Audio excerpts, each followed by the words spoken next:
Hi, my name is Prem. Today I'm going to start a course for AWS NoSQL database, and basically this is the first video for NoSQL database. And in NoSQL database, I will cover DynamoDB.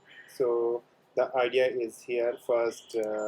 Why we need NoSQL database, then what is DynamoDB, then we will go some example, creating tables, then creating items in the table of DynamoDB, then reading data from tables, and why we need secondary index, and how to monitor tables, and then how to provide access minute, and then some basic practices, and then what we learn.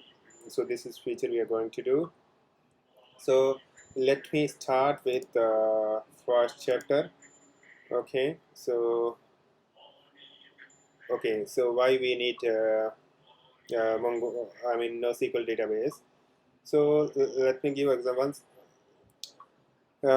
So here they gave example of Joe, and Joe got a project which mission is critical for business, and the team was expecting the use traffic and low latency. Low use traffic means we have a lot of data, and it can be terabyte, petabytes, or the number of in terms of records or in terms of size.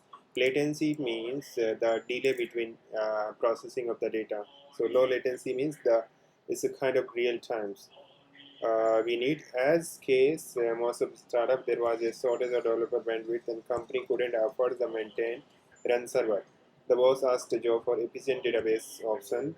Joe AWS Dynamo, so it's good choice. So uh, why we need this one? Because we need low latency, okay, and support the more data. So basically the low latency, high reliable, low maintenance, highly scalable. Scalable means someday we have used traffics, let's say in the Amazon websites, they are running some campaign. On the campaign day, they get load of orders. So in that case, it should be highly scalable. They can increase on that day, and we require low maintenance and require lower delays and highly reliable. So for the fulfill this problem, the MongoDB is a best choice. Mongo service management, serverless architecture means you don't have to worry about like nodes and how much we don't need to maintain. So AWS will take care. NoSQL, and it's a NoSQL database and highly scalable, highly reliable, low latency. So solve this business problem. We use MongoDB. So let's deep dive about MongoDB. So topic we will now cover, as I said before. I'm again saying in this chapter we will cover what is the DynamoDB, creating tables, creating items, reading data, secondary indexes, monitoring, access management, management of DynamoDB skills. So what is the DynamoDB? Here we will cover. So I'm going like what that I'm going to cover. So it will be helpful for you guys. You will be prepared what you are going to learn.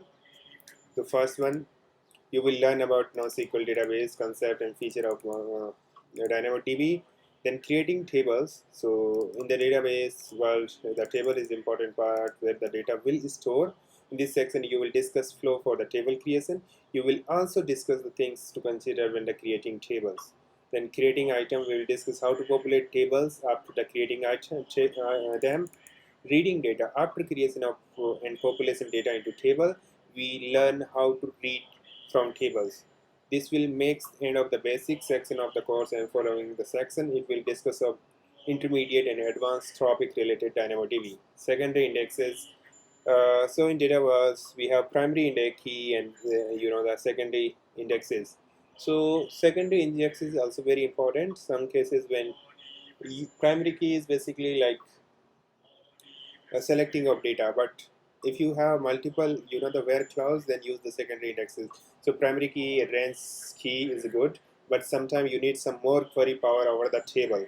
in that case we use secondary indices. For that we will cover the secondary indices, their type and the section, and for the monitoring. So how the MongoDB is working, how our app is running well, there is failure that need to know about, what is the traffic we are experiencing.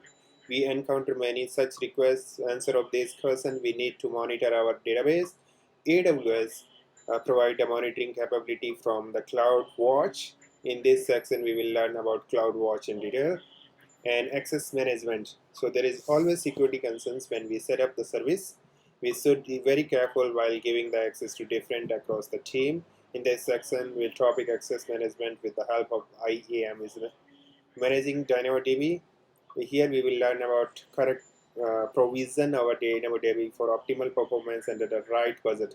Please, okay. So this is what we are going to learn.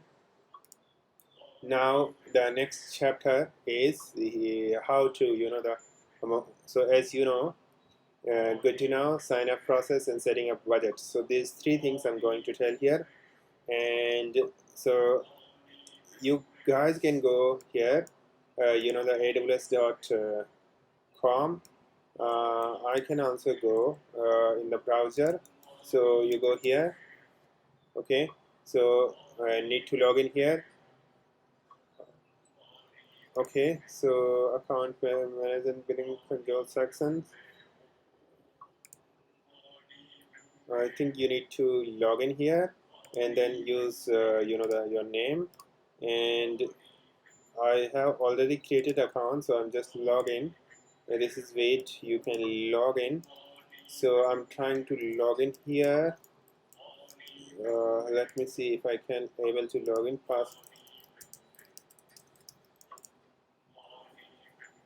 So this is how you need to create this one. I have already set up. So here you go. There is a database, and here is a DynamoDB. Okay, you can go here. So this is DynamoDB, and you can learn the use cases where it can be used. Creating table also you can use. Okay, so here we reach here, and the setting of budget and alarm you can also do from billing section from here. There is open issue. Yeah, so you can go from here near this button, and then you can budgets, and you can set up the budgets. So this is the welcome things which I would like to do. In the next chapter I will explain what is the DynamoDB. Thank you for watching.